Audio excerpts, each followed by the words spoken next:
Well, welcome back to another episode as we're about to pull into the Colgera Roadhouse. Apparently it's the last hotel in the Northern Territory. This place is located on the Stuart Highway, right at the start of the Fink Road. They have a range of accommodation options from powered and unpowered camping, budget rooms or deluxe ensuite rooms. We went for unpowered for a cost of $20 per night. No. Roadhouse had fuel and limited supplies when we were there. The bar, however, let's just say there was plenty of support hanging from the roof. 101. More than 100 rooms. A great little pub serving a limited menu came alive that night. I've got to submit a form online just to apply to you. We have left Colgera Roadhouse and we are headed east towards Fink, and the road's not too bad actually, so it's not overly corrugated, but we are going to call in at the Lambert's Geographical Centre of Australia. We might actually stay one night in there. We'll see how we go, and then we're going to head towards Fink and then head sort of south towards Mount Dare, Dalhousie Springs, etc. over this episode. So strap yourself in and let's get stuck into it. I woke up in a king-size bed. Tick of a clock, a stranger to my left. The neighbors gave me a side eye, like I was blind. Oh yeah. So I've got the tyres down, so my van tyres are on about 35 and rears are currently at 42, so they've come up from 35, and fronts are at 25, I think they were on my, so they're now at 30, so there you go, so they've come up. But other than that, yeah, look,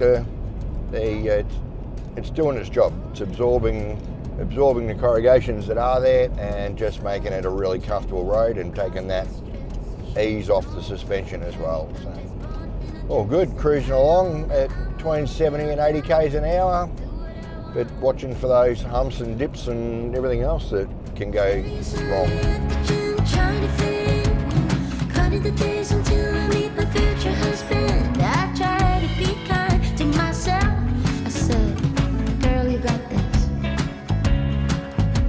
A whole lot of ticking, not enough time. A whole lot. Lambert Geographical Centre of Australia, four-wheel drive only. Oh, please.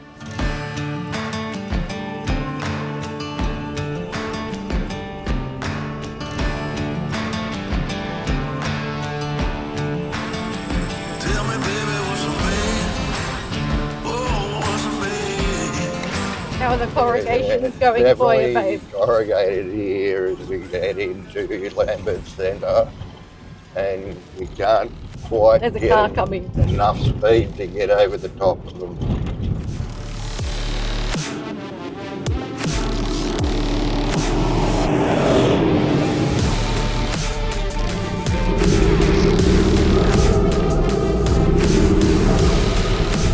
The track into the Geo Centre of Australia is pretty narrow in spots and also pretty corrugated.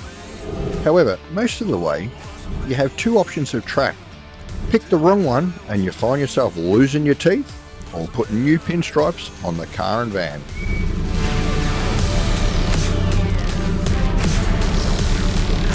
What's he gotta do?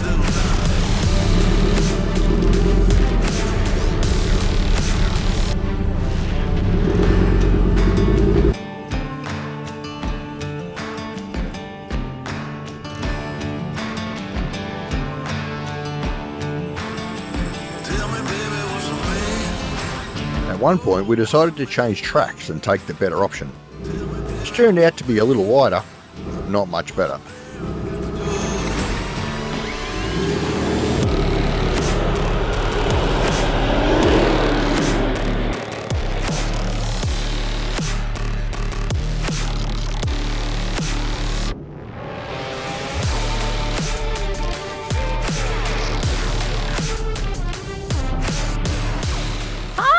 Hey, well, we've finally made it to the Geographical Centre of Australia.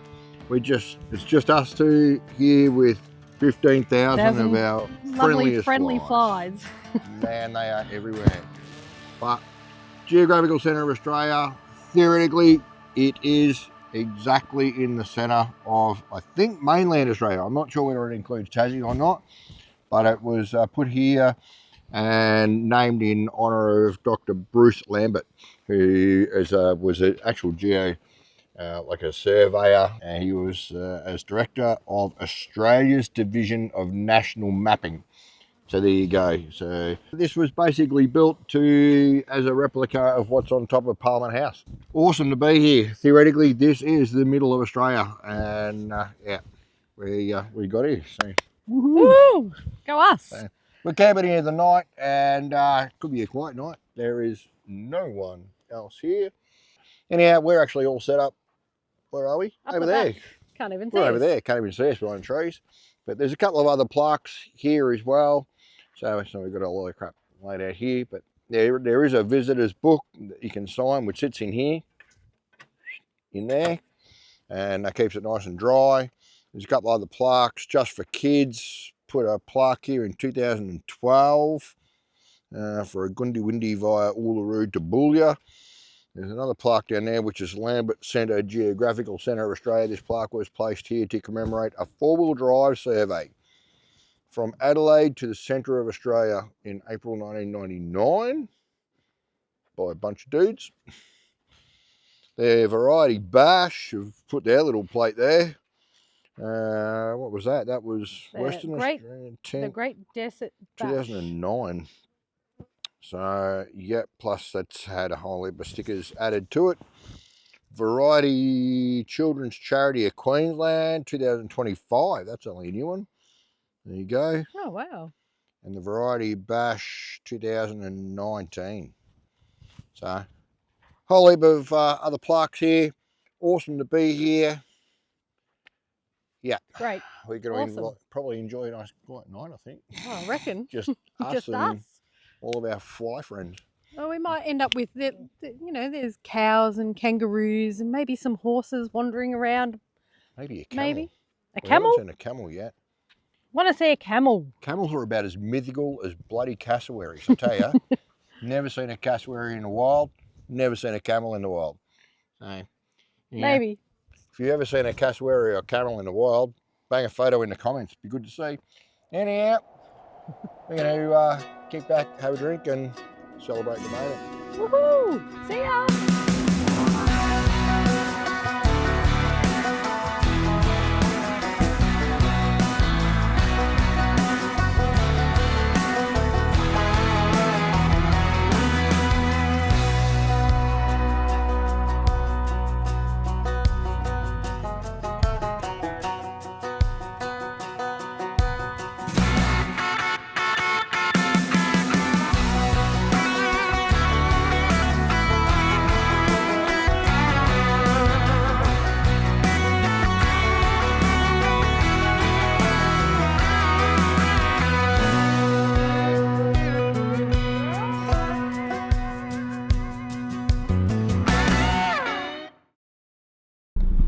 Just sitting here on the edge of the track on our way out of Lambert's, giving way to a heap of cars as they come in. He's coming in a hurry, this dude. Yeah, so trying to get past, hopefully. So. We'll find out whether this one's the last one. So. Don't know, not stopping.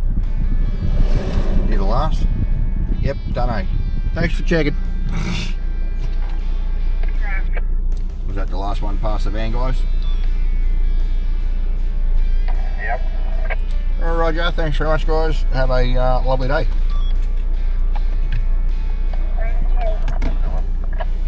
Thank you, mate. It's a bit of confusion when we first got to Fink in my planning, and I did all the looking up and whatever else, and didn't really say that you needed a special pass to come through Aboriginal freehold land to get from Fink to Mount Dare, but then when we actually left Fink. Big yellow sign, Aboriginal freehold land, no entry. It's a bit bizarre. My understanding was that if it was a public road, you're allowed to travel the public road as long as you don't get off the public road. So we rang the Northern Territory Land Council, like it actually said on the sign. Got nothing there. Ended up ringing the Mount Dare Hotel. They gave us all the information, said, yep, no problem, as long as you stay on the road, just keep coming, don't need a permit. So, a little bit confusing, but anyhow, we're on the way. So hopefully we'll get to Mount Dare without any problems. Between Fink and Mount Dare lies the ruins of Charlotte Waters. It was once one of 12 repeater stations along the overland telegraph line between Adelaide and Darwin. The ruins, scattered over about an acre, are well signposted and include photographs of what was then quite the homestead. The remains include the bases of some water tanks and what was possibly a concrete cellar. It's a desolate area, and you can imagine being out here in your homestead, it would be as blowy as buggery on this plain. There's only a couple of little signs here telling you where stuff is. There's no marked pathways, so I don't know, they do tell you to stay on the path, but there's no marked pathways. The old fence there, obviously, for what used to be their yards or something. I don't know. It's interesting because it's not like cattle yard fencing. It's like a twisted, I don't know, what is it? Like a big chicken wire type thing. Big chicken wire. I'm no fencing expert, as you can tell. Yeah. There you go. There's a couple of more signs down there. So if you look closely at the ground, you can see different coloured pieces of glass, remnants of old earthenware pots, insulation fragments, horseshoes, machinery and old engine parts. The artefacts from this site belong to the history of however you pronounce it. I don't know, sorry, but anyone knows how to pronounce that, that'd be good. Gives an idea of how people lived in the days past. There you go, so a couple of gears there, more bottles. We've got the gravesite here, but you can't really read it. Fortunately, something about blacksmith.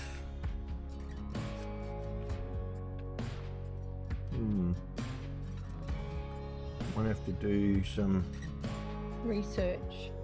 Googling on that one, I think, to try and find out some research on that. But only a very small grave. So maybe the blacksmith did the cross. It was a small child.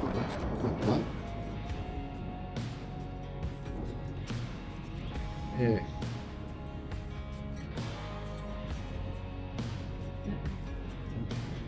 Very sad. As it turns out, the grave was actually the blacksmith's dog. There you go. Charlotte Waters. Some of the roads out here make you feel so alone.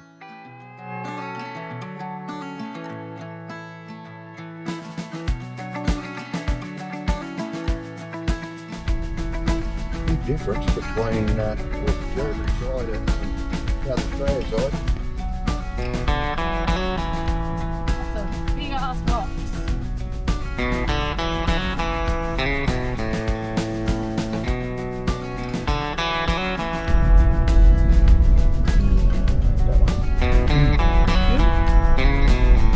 And you have to do 5Ks or a $50 fine to the RFD.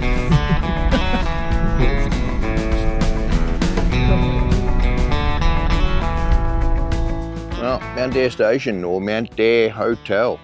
So pretty much the gateway to the Simpson Desert from the west, and where most people come to I guess, do their prep, do their get final bit of fuel, any rations that they might need to do their Simpson Desert crossing, etc., or Madigan line, etc.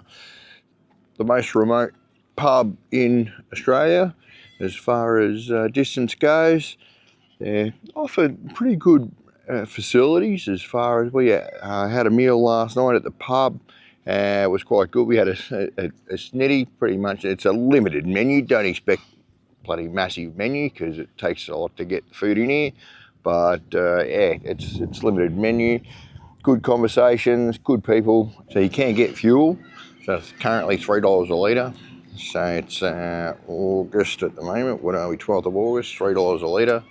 Also got unleaded, which is $3 a litre, and premium unleaded is $3 a litre as well.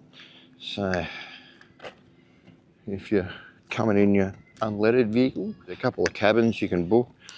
If you had enough of your swag or your tent or whatever it might be, you can actually book the cabins here with the top of the levee wall. So there is a levee wall that runs around the hotel because they are in like a flood zone, one of the rivers that runs through here. So over the levee wall is a camping area, fairly large camping area, unpowered, and you pretty much just find your own site. I think it was $25 a night, and yeah, you get your showers and toilets and all that sort of stuff, which is good. Like, there was quite a few people here last night, and they cleared out this morning. So literally, it was like a mad exodus this morning. I gather most of them are all heading out across either the Simpson or heading up Binns Track. But it's, I don't know, it was funny watching it last night. It's very much like, it's nearly like either a pre-op ward or a post-op ward for people that are doing the Simpsons. So they either come in here and they've got broken stuff or whatever else, and they spend their time fixing it, doing their washing, etc. Or so as a post-op ward, or it's a pre-op ward where they actually come in here, get their food rations, top up with water, etc., and do their final prep, then head out towards Birdsville. So it's quite funny. That's our 2 days at Mount Dare, and as if you take a couple of branches off the tree,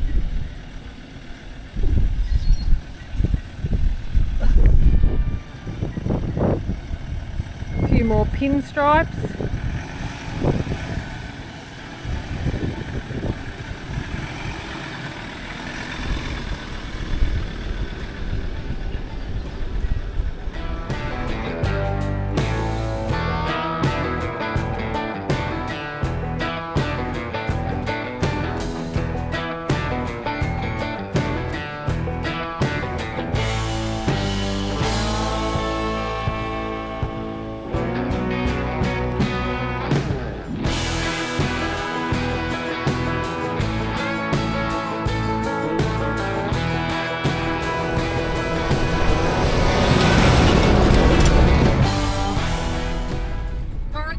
coming out of Mount Dare towards Utnadata are hideous.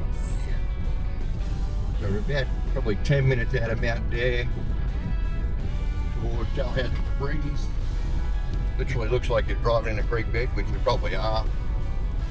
And yeah, the corrugation's pretty bad. There's a couple of side tracks that run off every now and again, but there you go. Quite a lot of them come to a dead end, so you've got to come back down onto the main track anyway. But they're pretty bad. Difficult to stay on top of, because sometimes I have to lay down, stop it, fill it. It's a bit better like now. Smoothens it out a bit.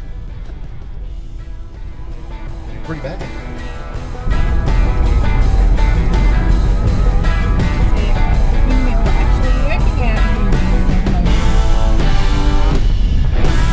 of a detour from Mount Dare. We came down, we're travelling between Mount Dare and Dalhousie Springs. So we did a bit of a detour and we've come to what's called Blood Creek Ruins.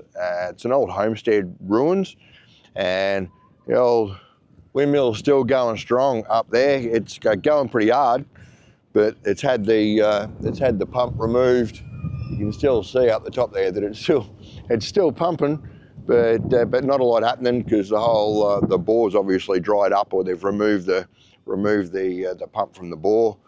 It was used while they were doing their overland telegraph line, and in the setting up of that.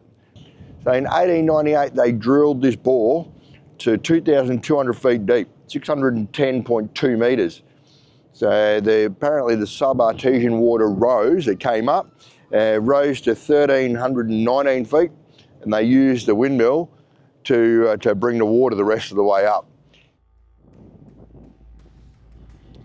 So when I was talking at the windmill about the Blood Creek ruins, you only just got to drive down the road a little bit further, you find the ruins.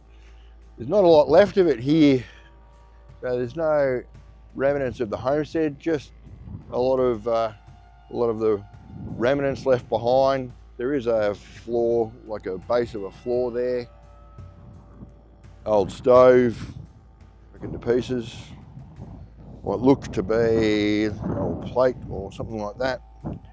Yeah, ceramic. It's kind of, yeah, whatever it is pretty thick when you look at the base of that. Might be an old vase or something. Looking at the other bit, the big bit beside you. It's like a, wow. Obviously this was the shed with the cars. Got the old car relics, old motor there.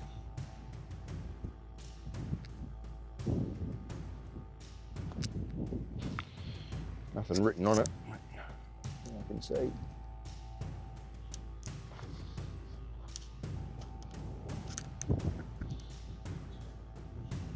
One needs a diff, some brakes, some of the old brakes. I wonder what sort of car she was. Certainly ain't much now. Even the springs from the seat still there.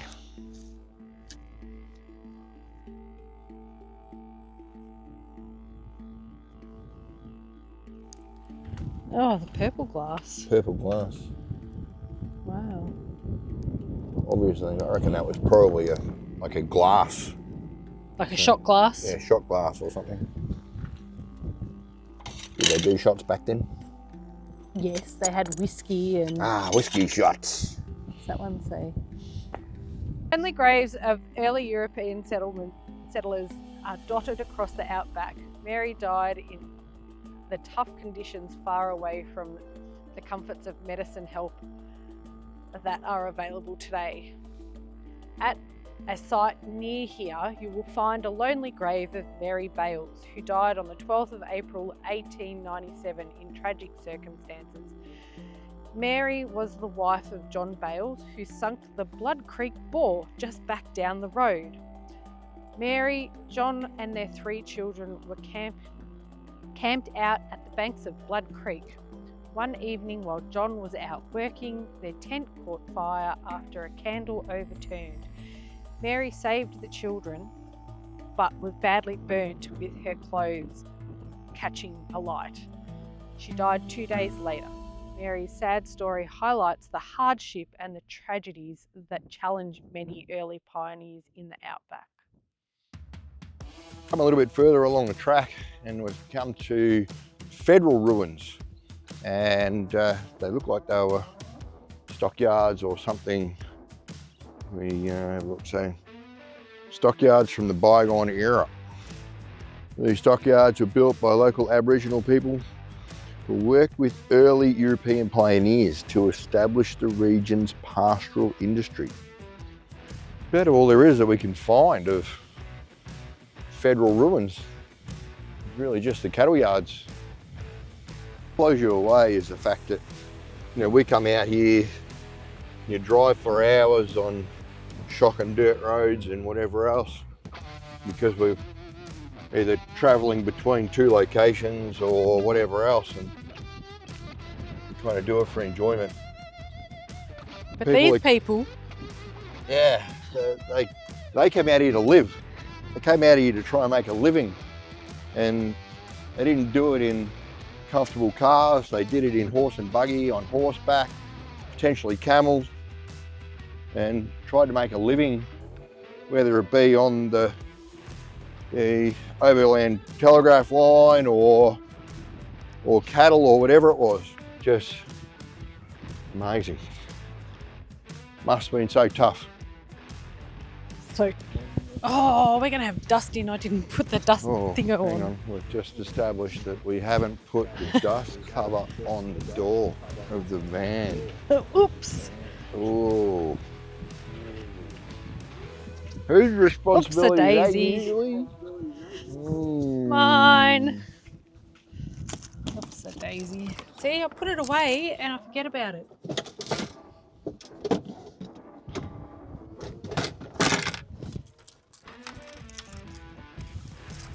Maybe that dust that's on the window here is on the inside, not the outside. Let's hope not. Should be fine, mate. Yeah. Oh, well, the wired door's a bit dusty. Yeah, might be a little bit of dust. Yeah, it's a bit dusty. Not too bad, considering. It's not layered. One thing we are kind of glad of is that MDC do an awesome job with their dust covers for the doors and stuff, and for water, dust, everything. The way that it clips on, tightens up around the vent, is absolutely awesome. It's not 100% dust proof though. Nah, but I tell you, I think if it's probably sealed, if you sort of got rid of a lot of the dust around that rubber seal, I reckon it'd actually seal better. But yeah, does a Great job. Does a great job at keeping the dust out when you put it on.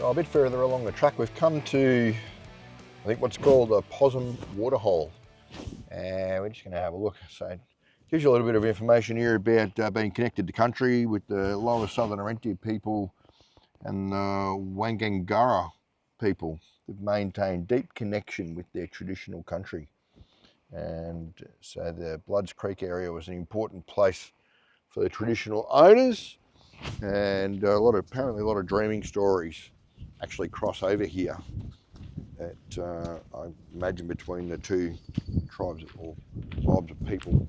This is a water hole apparently, and we'll step over the ants so we don't get There eaten. is water. It is actually a water hole, look at that.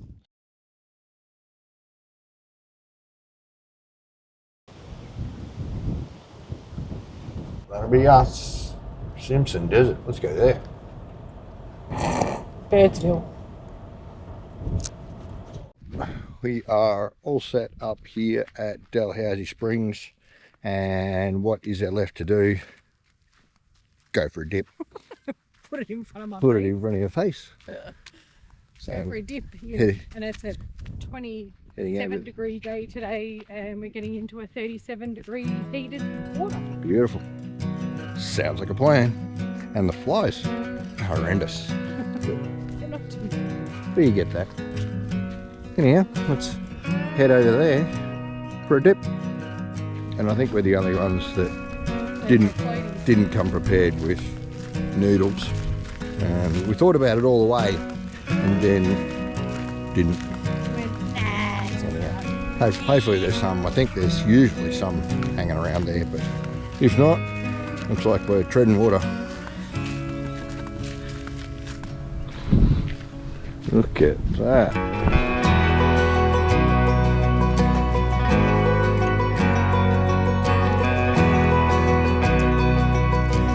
Dalhousie Springs is fed by about 7 hot springs west of the main waterhole, spewing out water at a rate of 160 litres per second at a hot 43 degrees. At this end though, it's a warm 34 to 38 degrees and about 14 metres deep.